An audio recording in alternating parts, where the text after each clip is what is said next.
Voici la façon dont je m'y prends pour mettre des points sur un dessin SolidWorks pour ensuite être capable de l'utiliser dans la programmation du code G. En premier lieu, je vais définir l'origine pièce. On peut le faire en le définissant par un cercle comme ça, qui va être centré ici dans mon cas, comme ça. On peut le fixer parce que lui, il ne bougera pas dans le temps.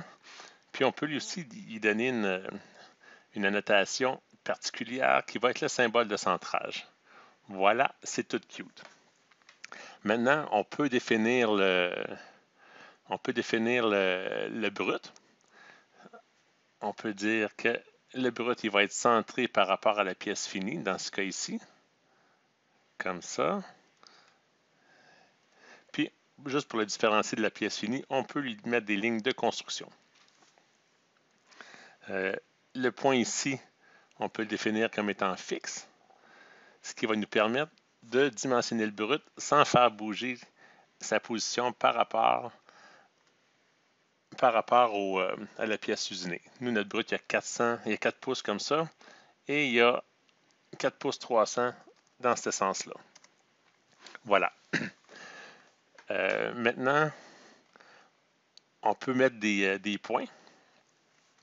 Les points, il y a une chose importante à comprendre, c'est qu'il ne faut pas mettre les points à l'extérieur de ce petit pointillé-là. Parce que si on fait ça, on ne sera pas capable de le coter par rapport à la pièce. Par exemple, si je mets un point ici, puis j'essaie de faire une cotation de ça par rapport au centre ici, ça ne fonctionne pas. Je n'ai pas l'option de mettre une cote. Donc, tout ce qu'il faut faire, je vais l'effacer ce point-là. Donc, tout ce qu'il faut faire, c'est mettre le point à l'intérieur ici. Donc, maintenant, on peut coter ce point-là en partant d'ici à là, en disant que, par exemple, en Y, ça a 1 pouce et demi.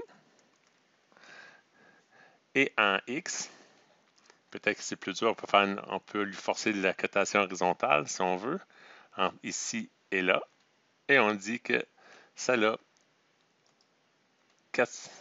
par exemple 2 pouces de distance. Voyez-vous, quand j'ai mis le 2 pouces, le fameux rectangle s'est déplacé pour s'assurer d'inclure le point à la bonne place. Un coup que ça s'est fait, on peut replacer ça un petit peu plus cute si on souhaite le faire comme ça. Maintenant, il reste à mettre une annotation sur ce point-là pour l'identifier. Fait qu'on va dans Annotation, dans Bulle.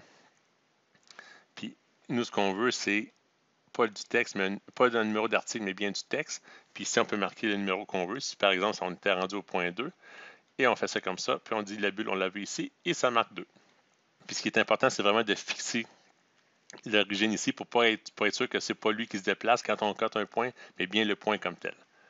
J'espère que ça a été clair.